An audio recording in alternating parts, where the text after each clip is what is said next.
So I'm starting with one of Roger's slides, number 13 in his slide deck.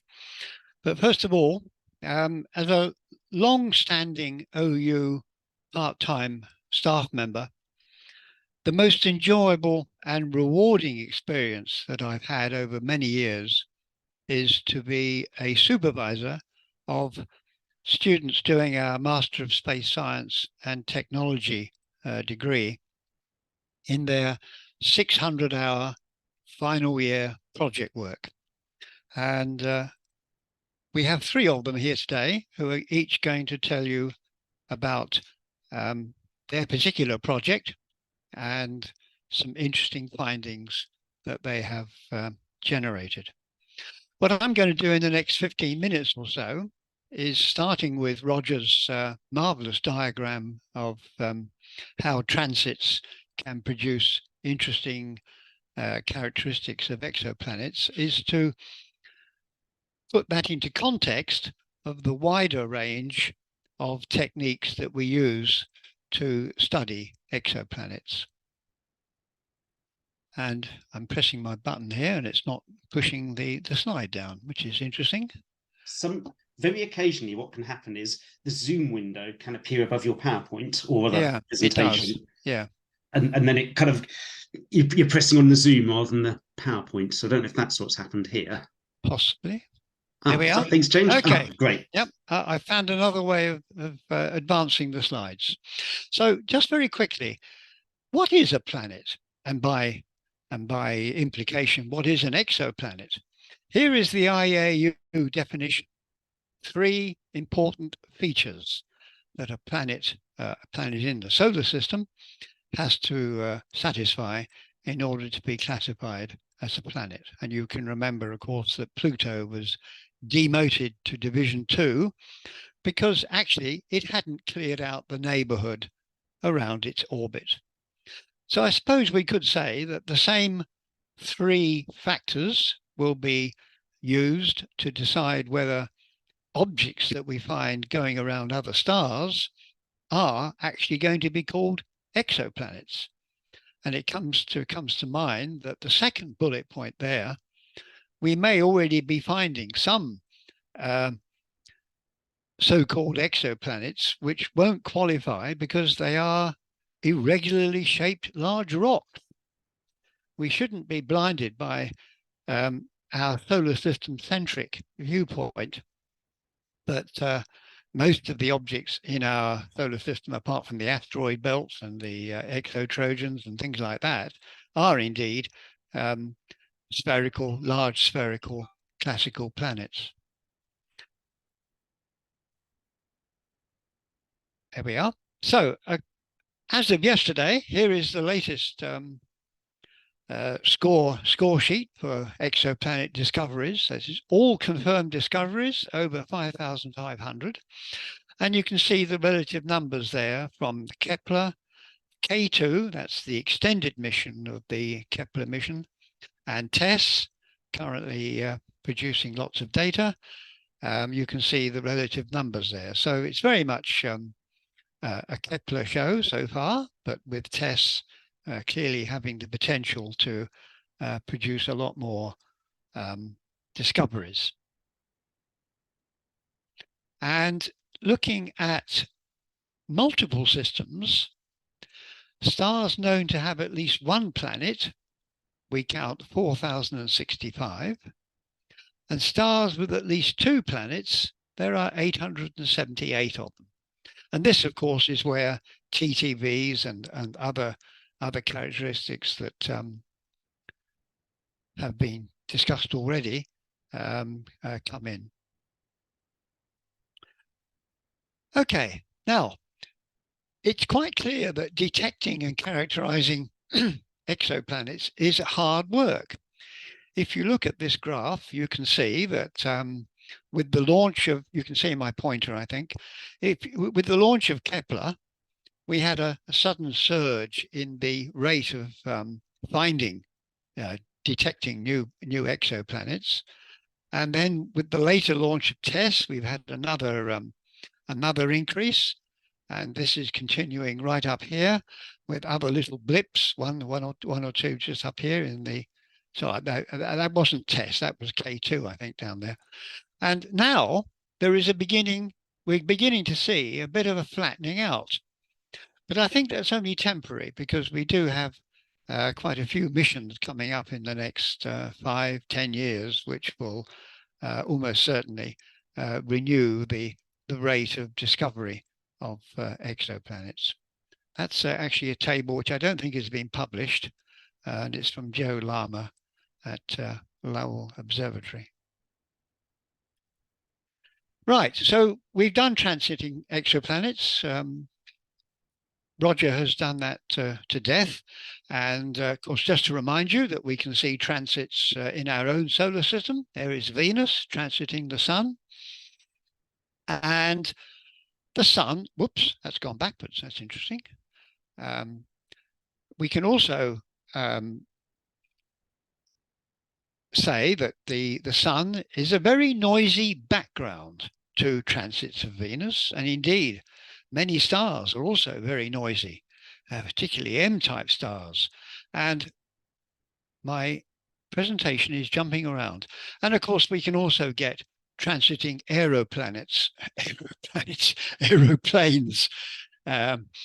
Just a bit of a joke there to remind you that sometimes you get aeroplanes in an image of a transit of Venus. Okay, so let's move on now and think about other techniques of detecting exoplanets. One of them, perhaps the second most important one in terms of the number of detections, is the radial velocity method. So here we have a star and one planet. The planet going around the star is not a very good, precise way of describing what's going on. A better way is to say that the star and the planet are both rotating around their common center of gravity. So here we have a star moving around in a very small orbit, where perhaps even the center of gravity, the point in the middle of the green circle, is either on the surface of the star or even inside it. And the planet, of course, is orbiting in the red orbit. So yes, jumping around all over the place here. Sorry, I can't do much about that. So if you imagine yourself in the plane of the stellar system, the planet, the orbit of the planet around the star, then you can see that the star will occasionally be moving towards you and occasionally moving away from you. Not occasionally, in fact, every orbit of the star around its the barycenter of the system will see the star either moving forwards or away from you. So that produces a movement which we call radial velocity along the line of sight from the observer of the star. And that is, of course, the familiar Doppler effect, which you all know about from listening to fire engines going up and down the road. And so we are able then, because of the Doppler shift of the star as it moves towards us and away from us in its reflex orbit, we can see the movement of the chemical footprint in its radiation. The absorption lines from various elements in the star will be seen to move thanks to the Doppler shift that we're experiencing. And that allows us, if you look at the bottom right-hand corner, that is a fairly typical graph of the velocity of the star moving away from us, which is the positive part of the axis there, and towards us, which is when the star is moving towards us. Looking at that curve, you can see a quasi-sinusoidal curve. And that it's not sinusoidal, although you might expect it to be from a perfectly circular orbit of the star and its reflex orbit. This one is slightly non-sinusoidal due to the fact that the orbit of the star is in fact slightly eccentric. And you can imagine that you can also estimate the period of the orbit of the star in its reflex orbit, which reflects, of course, the period of the planet in its orbit. And you can also estimate the mass of the star, although more correctly, it's the mass times the sine of the angle of the planet's orbit to the plane of the sky. So you can only get a lower estimate of the mass of the planet from radial velocity measurements. Advancing the slides one more. Now, this is really interesting here. So here we have plotted, thanks to Joe Lama, all the observations, may not be all of them, but certainly nearly all of them, of planet masses estimated by the year from 1990 right up to 2020 with the radial velocity method. And what can you see from this graph? You can see that from 1995 onwards, we started to build up the value of the radial velocity method with various spectrographs, the instruments that were detecting the shift in the absorption lines. But you can see that on the vertical scale there, which is masses in M Earths, mass of the Earth, you can see that we very rarely get below small rocky planets. We've only got, what, just a few there, 3 or 4 examples where the radial velocity method has managed to give an estimate of the mass of the planet in Earth masses. And that's because until recently, the radial velocity method has been limited to radial velocity accuracies of about 1 meter per second. You might find that surprisingly accurate, and indeed it is. But now we're moving into a new era where radial velocity methods are becoming much more accurate. And indeed, we have now, or Harvard and Lowell Observatory have achieved 10 centimeters per second with their extreme precision spectrograph instrument. And 10 centimeters per second is about the same speed as Bertie, the world champion turtle. And that's a perfectly true statement because I looked it up on the internet. So there we are. We are now measuring the radial velocity of stars to 10 centimeters per second, which is about the speed of good old Bertie down the runway. Amazing stuff, I think. Okay, and now here is another really interesting result from Joe Lama's work. On the left-hand side, we have a set of the yellow dots, double dots sometimes. Yes, they are mostly double dots. This is the radial velocity of this particular star. I think actually it might be Rho Core capital B versus Julian date. I noticed that the scale is in days, so you've got a good number of days there between the left-hand side and the right-hand side of that that graph. And you can see that radial velocity measurements have been made at various times in clumps of measurements at suitable times for observing it. And it is possible to draw that blue curve through all those points. That might seem quite a normal process to go through, but if you now look at the right-hand side, and part of the table is covered by my. Oh no, I can move that to one side now. That's good.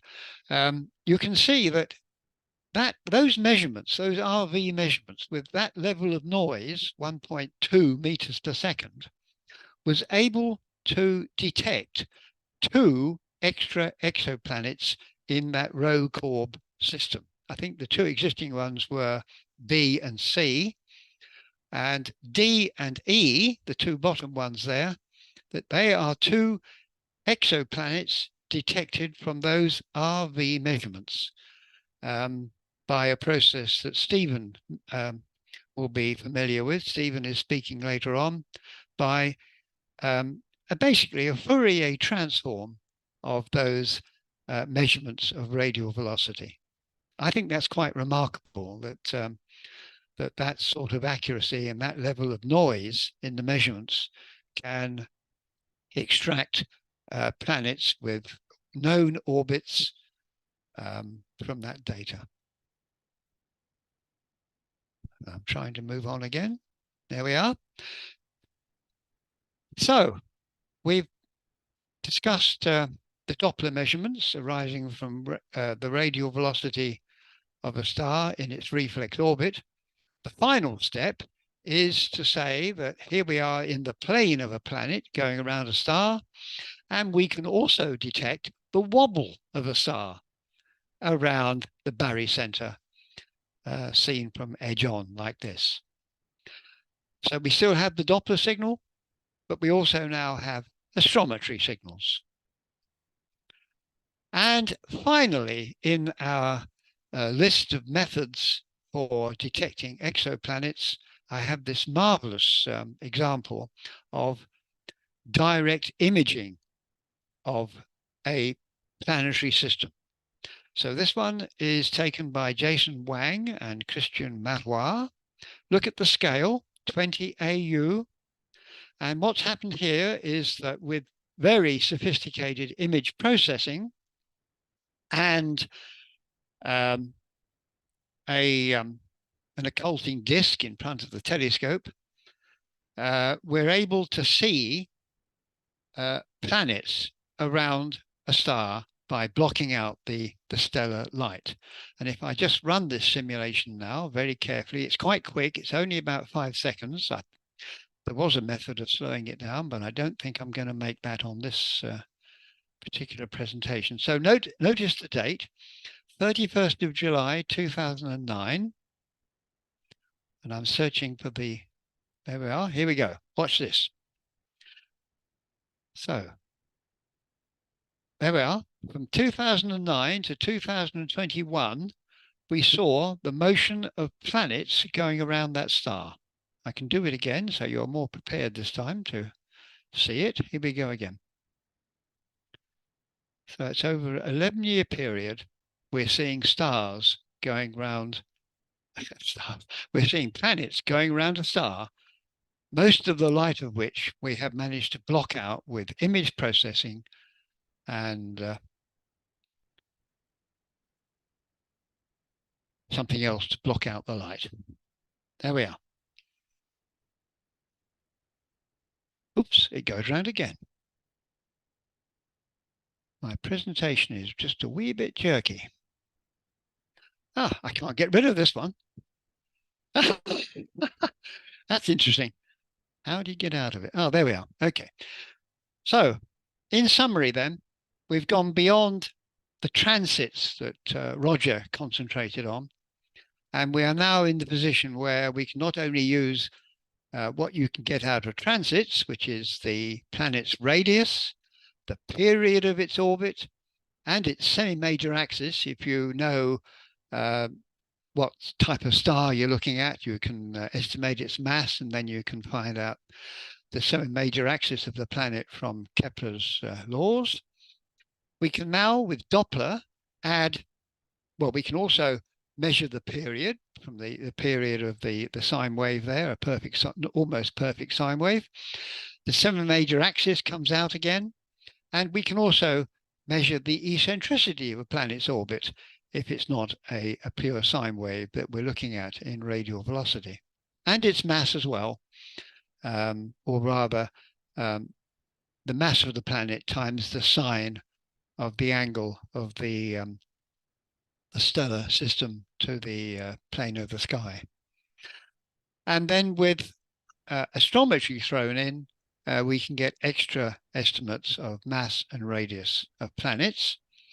And that will then give us, certainly with a much better estimate of mass, we can then get a good estimate of the composition of our exoplanets, which of course then becomes very interesting in terms of looking for terrestrial rocky planets which could harbor life. And then moving on just one more step, just to remind you that the habitable zone of exoplanets, here is a plot of how that might vary with the type of planet. And we have this estimate that 1 star in 5 has at least one planet in its habitable zone. Emily will be talking about habitable zones this afternoon.